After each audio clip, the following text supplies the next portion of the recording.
All right, welcome back to the channel.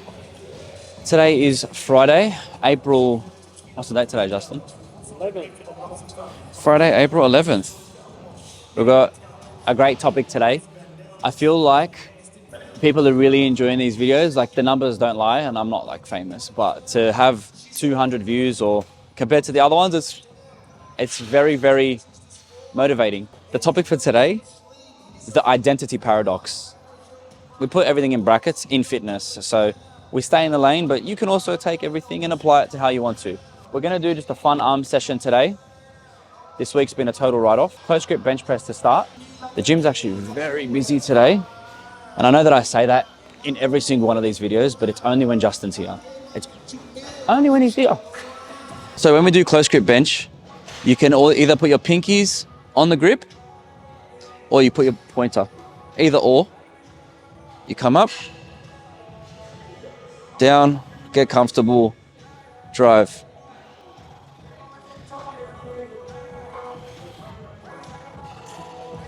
Notice how I'm coming really high to my neck. And then up and back. Always, whenever you're doing a movement that involves your elbows, try to warm up with as many sets as possible before your working set in order to avoid things like bursitis and swelling up your elbows. We'll go 60. Do this set, and then part one of the identity paradox, the intention.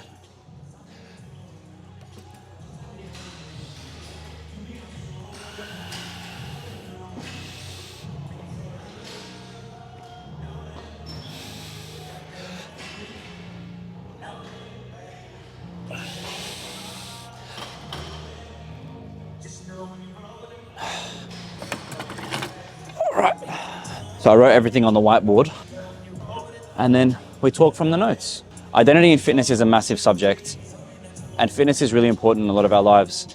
And the reason that we start, or we get into fitness initially, is for those three: health, growth, confidence. We begin with honest intentions and a means of bettering ourselves, a means of improvement. You're usually fed up, dissatisfied, unhappy, and fitness is that pillar that is instantly gratifying. Your mood, sleep, your self-worth, almost all of those factors automatically increase in your first week of the gym. And it's a beautiful feeling, and anyone that's going through a dark time, anyone that's struggling can really relate to that. You have one solid gym session and your mood is completely changed for the rest of the week. Remember that part one, the intention. Actually, you know what? I would love to know in the comments, if anyone's bothered, what was the reason that you started training, or what got you into the gym initially? Was it dissatisfaction? Was it the villain arc? Did someone break up with you? Were you struggling with something at home? And how much of a saving grace was fitness? I would love to, I love that. And I would love to know. It's not actually Voss water. I just bought the bottle and fill it up with more water. All right, 2 sets, 6 reps, next exercise, and then we go part 2.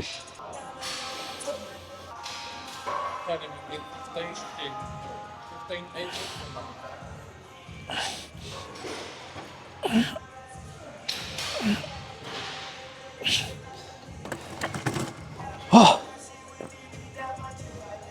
that was heavy duty. It's been a while since we've just done a fun day, just an arm day. The validation drift is what I called it. For me, or for them. While we all start with pure intentions in training, and we do get into the gym for self-improvement, confidence, growth, etc. In the modern age, external validation can creep in. Likes, comments, shares, virality. It may not be for any other reason other than you look good. So then, what's the substance in that? And I'm going to pick up on that later. But when is maintaining an image, or when does maintaining an image negatively offset the initial intention of fitness in the first place, which is part 2, the validation. I'm gonna do this set. We're gonna do part 2B.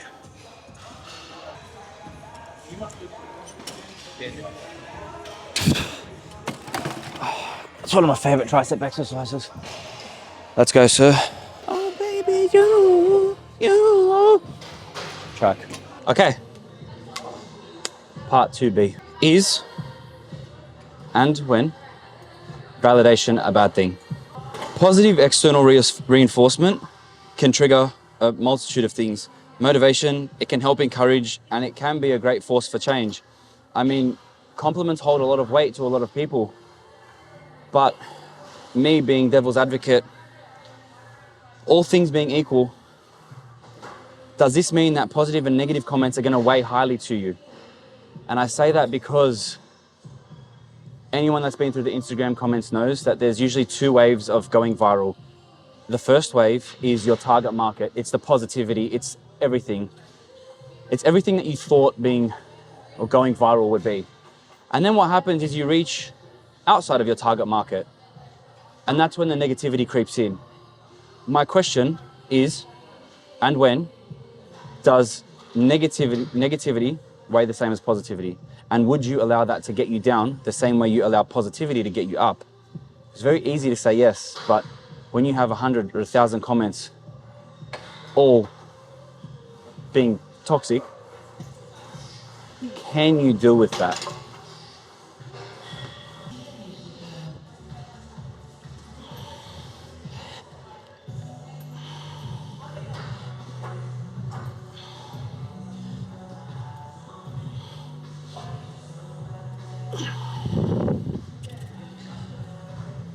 Side note, technically I don't think that's a quote-unquote bicep curl.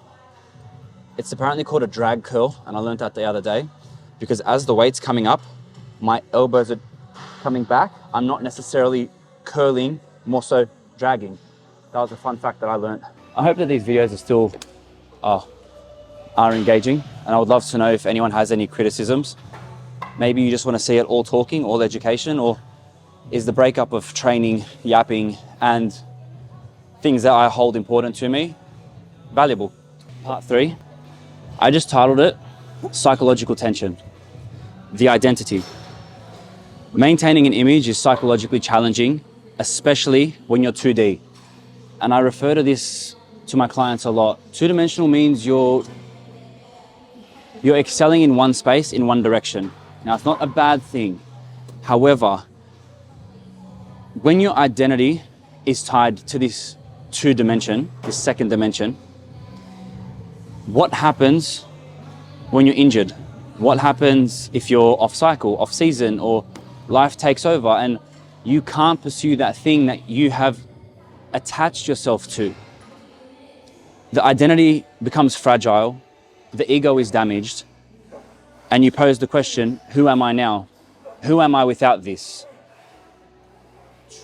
Something very important to think about.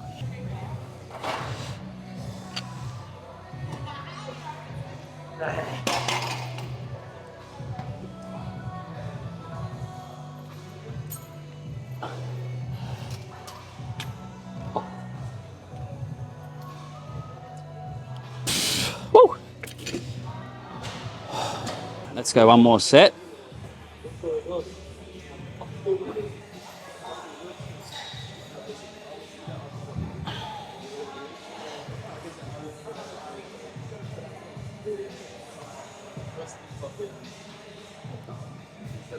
All right.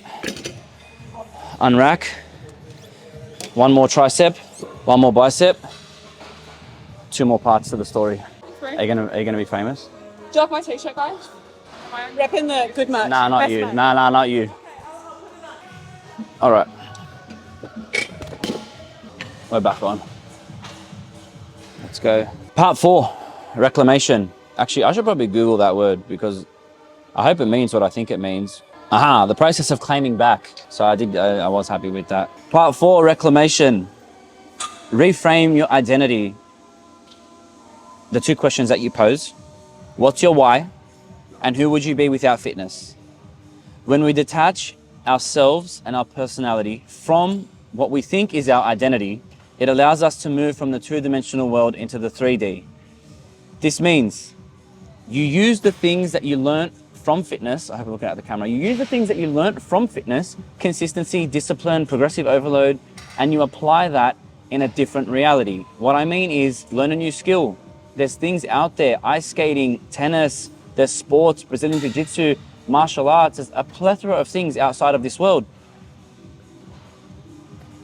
And you're growing. You're growing. You use these things to shift into the growth that you crave, rather than associating your entire self with one thing. And I think if more people did that more often, you'd feel a lot more fulfilled. Let's do this set. As I rise again.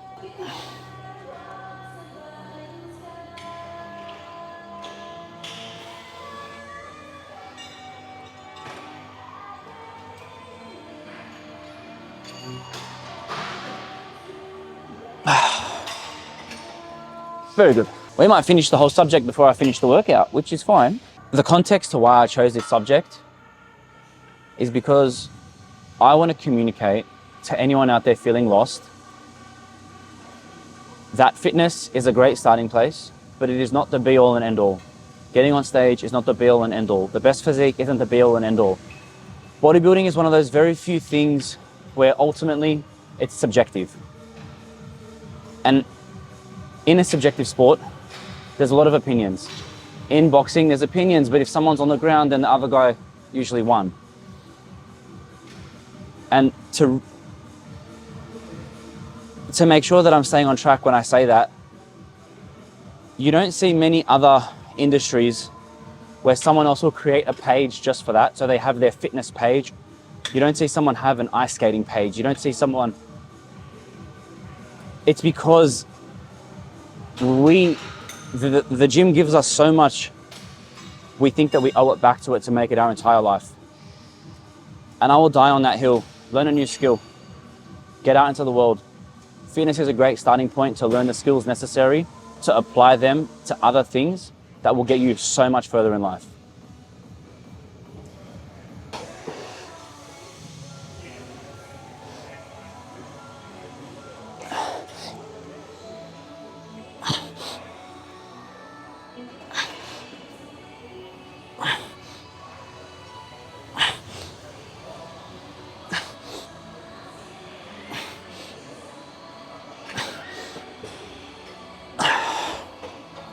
All right.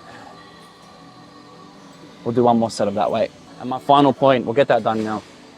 By no means am I saying don't pursue fitness. By no means am I saying don't improve yourself. By no means don't take what I said and run with it on some alternative tangent. But what I am saying is that give equally what you give to the gym to other things in your life, and you will find fulfillment. Cut. Yeah, so let me know if you're liking these videos. I'm personally loving them. I'm learning as I'm going. As I'm researching the subject, I'm growing.